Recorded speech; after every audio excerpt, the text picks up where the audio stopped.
Welcome back to Wisconsin Family. We are just a short drive, but a world away at Arcadia Books in Spring Green.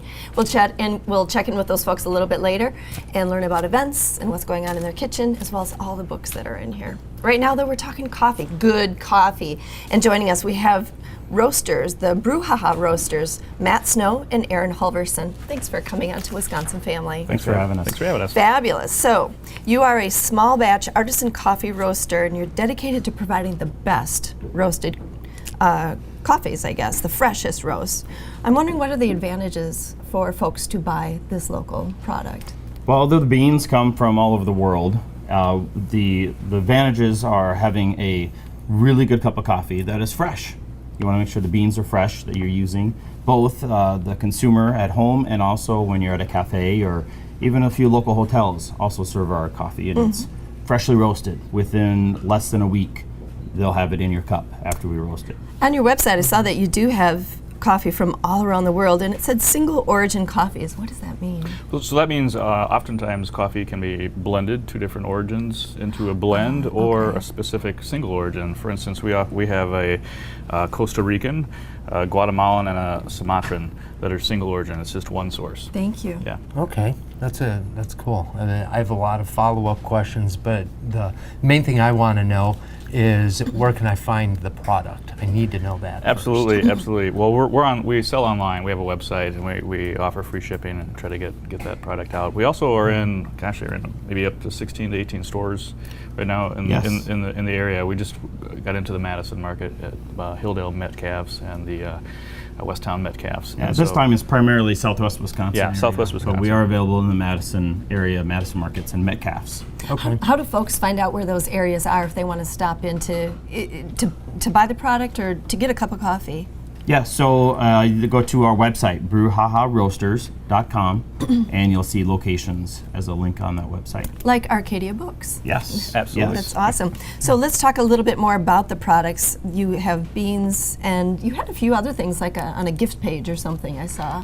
Yeah, that was great. And we started doing this in the spring. You want to talk about? Yeah, so Valentine's Day and other special events, we put together a gift box that you can purchase, and it comes with a couple different flavors that you can pick, and locally made chocolate truffles. Ooh, I'm into definitely the chocolate, and coffee and chocolate together are just fantastic. Yeah, for sure. From your standpoint, how did the two of you start and get into this? It's a really funny story. It's a long story. The short story is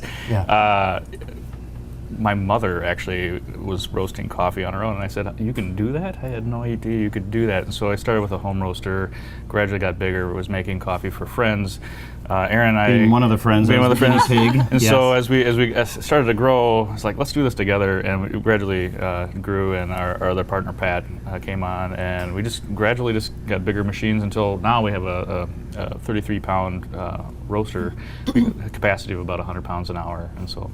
I saw you celebrating with your new roaster photo op in the Absolutely, Hoshman. yeah. A shout out to Mom. Yeah, Because look at you now. Yeah, for sure. What's in the future for you?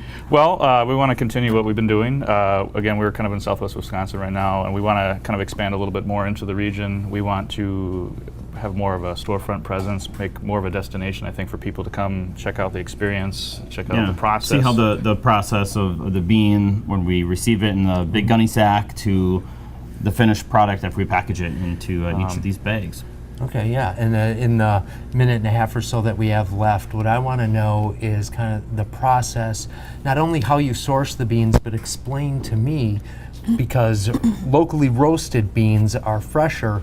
Most everyone is sourcing them from the same places, it would be my assumption. So why does the local roasting impact that? Like, give me an idea of where they come from. Sure. Well, they come from all around the world. Obviously, we can't grow coffee in Wisconsin, but working through importers and direct the farmers, we're able to get the different types of beans, whether it's Colombia, Kenya, Ethiopia, Costa Rica, and so on. But getting those delivered in their green form, it's kind of like the idea of that hamburger I use a lot in a fast food. I mean, it's great, but if you get that hamburger made right away, it tastes just a little different, or a lot different. And so, the sooner we can get that roasted, the sooner there's a smoother taste. It's less bitter. Matt does a lot of research on the beans, where they come from, and then we, as before, the guinea pig, we experiment with the beans and different roast points. And that means how dark do we roast the bean to be able to pull out the flavors that each bean provides. Okay. It's just amazing. The same bean you plant in a different altitude or a different rainforest versus up high in the mountains will yield a different potential flavor profile depending on how long you roast it. It's fascinating. It's kind of unlimited. And we don't add flavors to our coffee. No, the flavors all come naturally from the beans, Right. based on how we roast and which beans we decide to blend together. Makes me think of grapes and wine, and it Sure. depends on where they're grown and Sure. the climate and how it can vary Absolutely, from Absolutely. Yeah. different Yeah. areas of the world. Yeah, for sure. This is a whole nother segment, a whole nother series of segments I'm sure we could get into. Yeah. So thank you both for stopping in and at least giving us an idea of what we have around here. Absolutely. So Thanks. we'll be right back after this.